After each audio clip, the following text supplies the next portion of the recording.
नमस्कार, आप देख रहे हैं वैश्य व्यापार न्यूज चैनल में। आपके साथ माधुरी कश्यप। चलिए शुरुआत करते हैं खबरों के साथ। भारत और चाइना के बीच रिश्ते उतार चढ़ाव से भरपूर रहे हैं। कभी रिश्तों में गर्मजोशी देखने को मिली तो कभी सीमा विवादों के चलते रिश्ते तनावपूर्ण रहे हैं। हालांकि भारत के पड़ोस में मौजूद कुछ देश ऐसे हैं जिनसे मामूली खटपट को इतर रखकर बात की जाए तो रिश्ते हमेशा पटरी पर ही रहें। इन देशों में श्रीलंका, नेपाल, बांग्लादेश और सऊदी अरब भी शामिल हैं। भारत के इन देशों के साथ व्यापारिक और ऐतिहासिक रिश्ते काफी पुराने हैं। यही वजह है कि इनसे दोस्ताना रिश्ता कई दशकों का है। वहीं चीन की पहचान एक चालबाज मुल्क के तौर पर होती है, जो भारत के खिलाफ हमेशा ही अपनी चालें चलता रहता है। पिछले कुछ सालों से उसने भारत के लिए खिलाफ एक नई चाल चलना शुरू कर दी है। दरअसल चीन एक एक करके भारत के दोस्तों को अपने खेमे में करने में जुटा हुआ है। इसके लिए कभी वह अपने प्रोजेक्ट का लालच दिखाता है तो कभी निवेश के जाल में फंसाने की कोशिश करता है। चीन का सिर्फ एक ही मकसद है और वो है किसी भी तरह से भारत के दोस्तों को उनसे दूर किया जाए। आइए जानते हैं कि चीन किस तरह से सऊदी अरब, नेपाल और बांग्लादेश आइए जानते हैं कि चीन किस तरह से सऊदी अरब, नेपाल, बांग्लादेश और श्रीलंका जैसे मुल्कों की मदद कर उन्हें अपनी तरफ कर रहा है।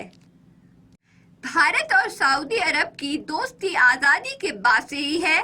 दोनों मुल्कों की दोस्ती का अंदाजा इस बात से लगाया जा सकता है कि सऊदी अरब भारत का चौथा सबसे बड़ा व्यापारिक भागीदार है।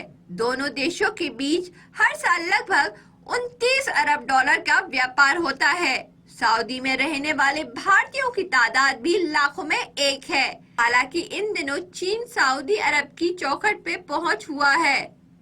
उसने ऐलान किया है कि वह सऊदी अरब में कई महत्वपूर्ण प्रोजेक्ट्स लगाएगा। दूसरी ओर सऊदी अरब ने भी कहा कि वह चीन में 10 अरब डॉलर का निवेश करेगा। चीन चाहता है कि वह सऊदी अरब में धीरे धीरे निवेश कर उसे अपनी ओर कर ले ताकि भारत से उसकी दूरी बढ़ जाए। चीन का दूसरा शिकार बन रहा है श्रीलंका। इस द्वीपीय देश में चीन ने बड़ी संख्या में इंफ्रास्ट्रक्चर प्रोजेक्ट्स लगाए हैं, खास तौर पर कोलंबो पोर्ट सिटी और हैबनटोटा पोर्ट। सिर्फ इतना ही नहीं बल्कि उसने श्रीलंका को वित्तीय मदद, कर्ज, व्यापार प्रोत्साहन भी दिया है। भले ही दुनिया को लग रहा है कि वह श्रीलंका की मदद कर रहा है, मगर चीन इस मदद के बदले श्रीलंका को अपने कर्ज जाल में फंसा रहा है और उसे भारत के खेमे से दूर कर रहा है। नेपाल और भारत के रिश्तों का इतिहास सैकड़ों साल का है। दोनों देशों के बीच भले ही सीमा के कुछ इलाकों को लेकर तनाव है, मगर फिर भी दोनों देशों के रिश्ते काफी मजबूत हैं। हाल ही में नेपाल के प्रधानमंत्री पुष्प कमल दहल प्रचंड ने भारत दौरे पर आए और उन्होंने प्रधानमंत्री नरेंद्र मोदी से मुलाकात की। भारत ने नेपाल में कई सारे प्रोजेक्ट्स पर काम किया है। नेपाल में एयरपोर्ट से लेकर पेट्रोलियम पाइपलाइन तक का निर्माण भारत की मदद से हुआ है। भारत ने नेपाल के इंफ्रास्ट्रक्चर में खूब निवेश किया। हालांकि चीन भी इन दिनों नेपाल में रोड, रेलवे और हाइड्रो पावर प्लांट्स को लगा रहा है। चीन व्यापार के लिए नए नए रास्ते भी तैयार कर रहा है। साथ ही वह नेपाल को कर्ज भी देने में जुटा हुआ है। सभी खबरें देखने के लिए बने रहिए वैश्य व्यापार न्यूज चैनल के साथ। नमस्कार।